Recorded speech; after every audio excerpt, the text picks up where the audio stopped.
नमस्कार, खबर सूत्र में आपका स्वागत है। मैं हूं आपके साथ ज्योति यादव। चलिए बढ़ते हैं खबरों की ओर। मध्य प्रदेश की राजनीति में दतिया उपचुनाव अब सिर्फ एक उपचुनाव नहीं बल्कि बीजेपी के अंदरूनी समीकरणों की सबसे बड़ी परीक्षा बन गया है। पार्टी ने पूर्व गृह मंत्री डॉक्टर नरोत्तम मिश्रा की जगह आशुतोष तिवारी को उम्मीदवार बनाया है। टिकट कटते ही दतिया में समर्थकों का गुस्सा सड़कों पर दिखाई दिया। राष्ट्रीय राजमार्ग 44 पर कई किलोमीटर लंबा जाम लगा। बीजेपी कार्यालय बंद करा दिया गया और पार्टी के फैसले पर खुलकर विरोध हुआ। इसी बीच सोशल मीडिया पर डॉक्टर नरोत्तम मिश्रा का एक कथित ऑडियो वायरल होने से सियासत और गर्मा गई है। हालांकि इस वायरल वीडियो की स्वतंत्र पुष्टि नहीं हुई और इसकी सत्यता की आधिकारिक पुष्टि अभी तक नहीं हुई है। दतिया विधानसभा सीट बीजेपी का मजबूत गढ़ मानी जाती है। डॉक्टर नरोत्तम मिश्रा यहां से 3 बार विधायक रह चुके हैं। वर्ष 2023 के विधानसभा चुनाव में उन्हें हार का सामना करना पड़ा था, लेकिन उपचुनाव की घोषणा के बाद से वे लगातार क्षेत्र में सक्रिय थे। इतना ही नहीं, उन्होंने उपचुनाव लड़ने के लिए नामांकन फॉर्म भी खरीद लिया था, लेकिन केंद्रीय चुनाव समिति ने सभी अटकलों पर विराम लगाते हुए आशुतोष तिवारी को पार्टी का अधिकृत उम्मीदवार घोषित कर दिया। उम्मीदवार की घोषणा होते ही दतिया में नरोत्तम मिश्रा समर्थकों का विरोध शुरू हो गया। प्रदर्शनकारियों ने NH 44 पर चक्का जाम कर दिया, जिससे कई किलोमीटर तक वाहनों की लंबी कतारें लग गई। बीजेपी कार्यालय के बाहर भी विरोध प्रदर्शन हुआ और कार्यालय बंद करा दिया गया। राजनीतिक जानकार इसे बीजेपी के भीतर बढ़ती नाराजगी के रूप में देख रहे हैं। इस पूरे घटनाक्रम के बीच सोशल मीडिया पर डॉक्टर नरोत्तम मिश्रा का एक कथित ऑडियो तेजी से वायरल हो रहा है। वायरल ऑडियो में एक व्यक्ति जो स्वयं को बीजेपी कार्यकर्ता बताता है, हथियार के लाइसेंस को लेकर बातचीत करता सुनाई देता है। बातचीत के दौरान कई आपत्तिजनक और अभद्र शब्दों का भी इस्तेमाल सुनाई देता है। हालांकि इस ऑडियो की स्वतंत्र रूप से पुष्टि नहीं हुई है, ना ही इसकी प्रामाणिकता पर कोई आधिकारिक बयान सामने आया है, इसलिए इस वायरल सामग्री को सत्यापित तथ्य के रूप में नहीं देखा जा सकता है। दादा ऋषि बोल रहा हूँ। हाँ दादा पिस्टल वार कर दो दादा। ठीक है, कर देंगे, लेकिन आदमी मारना पड़ेगा एक हथियार को।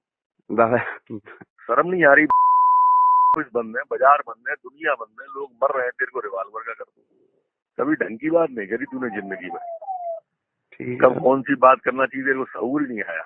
अभी बना देंगे, तेरे ही खाने के अलावा क्या करेगा? क्या करेगा? वैसे तू रिवाल्वर का समझा तो सही मेरे को।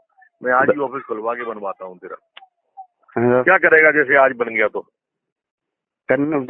शादी बस शादी में खाना खाने जाना है, रिवाल्वर टांग के सालियों को और लोहाइयों को जलवा देना है कि मेरे पर रिवाल्वर। इससे ज्यादा कोई काम है क्या?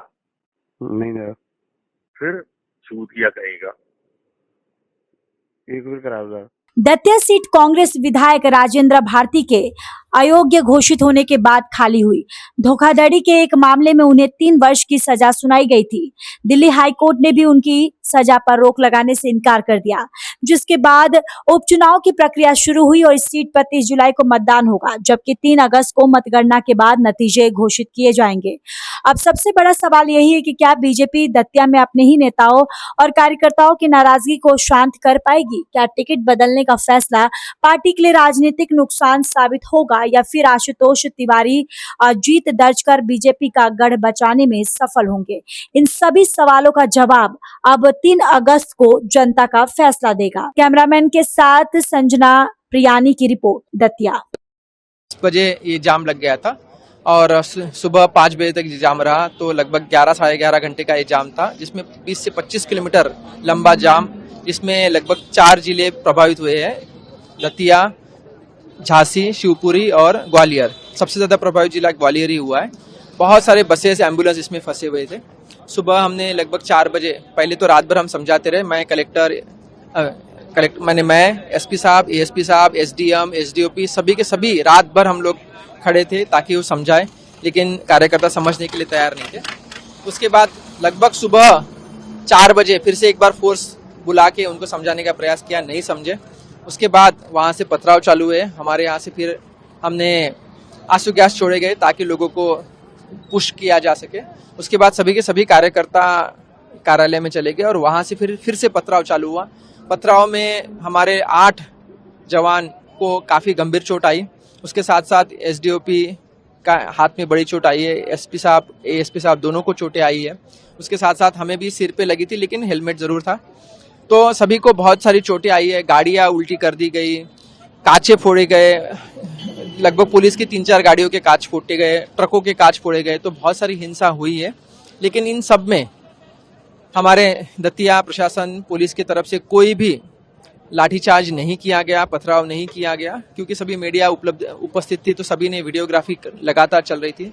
बहुत ही शांतिपूर्वक तरीके से प्रयास किया गया और नहीं समझे उसके बाद ही हम लोगों ने आंसू गैस चलाए हैं। अभी लोग जो कार्यकर्ता अंदर हैं उनको भी हमने यही समझाइश दी है कि वो बाहर आ सकते, एक एक करके बाहर आएंगे तो हमें कोई दिक्कत नहीं है, घर चले जाए, हम कोई कार्रवाई नहीं चाहते।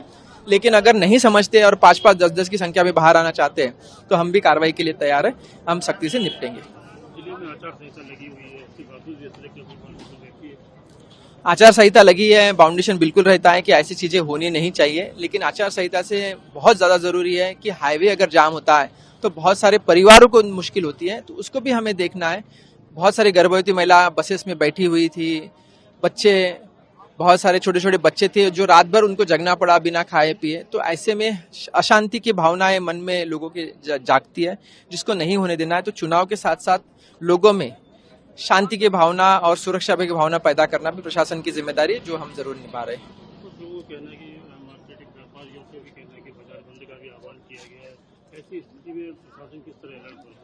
बाजार बंद का आह्वान जो कल रात को किया गया था, प्रशासन तुरंत वहां पहुंच गया था, पुलिस पहुंच गई थी और दुकानें जो बंद हुई थी वो सुरक्षा पूर्वक खोली गई थी।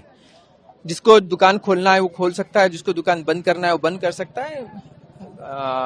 व्यापारी एसोसिएशन जो चाहता है वो कर सकता है। प्रशासन की पूर्ण पुलिस फोर्स उपस्थित रहेगा। कोई भी शांति भंग करने वाली कोई भी घटना को रोका जाएगा, और अगर ऐसा कोई फिर भी करना है तो हम लोग जरूर उस पर। ये लगभग 3000 से ज्यादा हुड़दंगियों ने यहाँ पर कल पूरे दतिया शहर की जो फिजा है उसको खराब करने की कोशिश की है। उन्होंने कोशिश की कि बाजार को बंद कर दिया जाए कैसे भी। साथ में यहाँ पे चक्का जाम के लिए लगभग शाम को 6 बजे से ये सभी लोग यहाँ पर बैठे हुए हैं, और इनको बार बार कलेक्टर साहब और मेरे द्वारा समझाइश दी गई है कि यहाँ से चले जाएं और चक्का ये जो जाम किया है उसको पूरा खोल दिया जाए, जिससे यातायात का आवागमन हो सके। इस कारण से कई सारे जो महिलाएं और बच्चे हैं उन लोगों ने बहुत सफर किया। लगभग 15 किलोमीटर से अधिक का जाम लगा, जिससे सीमावर्ती जो जिले हैं उनको भी बहुत अफेक्ट होना पड़ रहा है। इसकी वजह से इनको बार बार समझाइश दी जा रही थी। इसी क्रम में लगभग 4 बजे समझाइश देने के पश्चात इन्होंने अचानक पुलिस पर पथराव शुरू किया। पथराव के बाद पुलिस ने तत्काल ही एक्टिव होकर अश्रु गैस का उपयोग किया, और इसके बाद इन्होंने और भी अधिक पथराव किया, जिसमें लगभग हमारे 6 से अधिक कर्मचारी गंभीर रूप से घायल हैं और हॉस्पिटल में एडमिट हो गए हैं। साथ में मुझे, एडिशनल एसपी को, सभी को चोट आई है। इस पर हम लोगों ने अश्रु गैस का और इनको पूरा डोमिनेट करके इनको भगाया है, और अभी ये लोग छुप गए हैं। और अभी इनको कहा गया है कि या तो अपनी गिरफ्तारी दें या फिर ये शांतिपूर्वक चले जाएं, पर किसी भी कीमत पर चक्का जाम बर्दाश्त नहीं किया जाएगा। ये प्रशासन का स्पष्ट संदेश। पुलिस ने कुछ लोगों को हिरासत में भी लिया है, कुछ लोगों को पकड़ा भी है। कितने लोग लगभग पकड़ लिए? कुछ लोगों को हिरासत में लिया गया है। अभी उन पे भी कार्रवाई की जाएगी, उन पे जो अग्रिम गिरफ्तारी की कार्रवाई की जाएगी।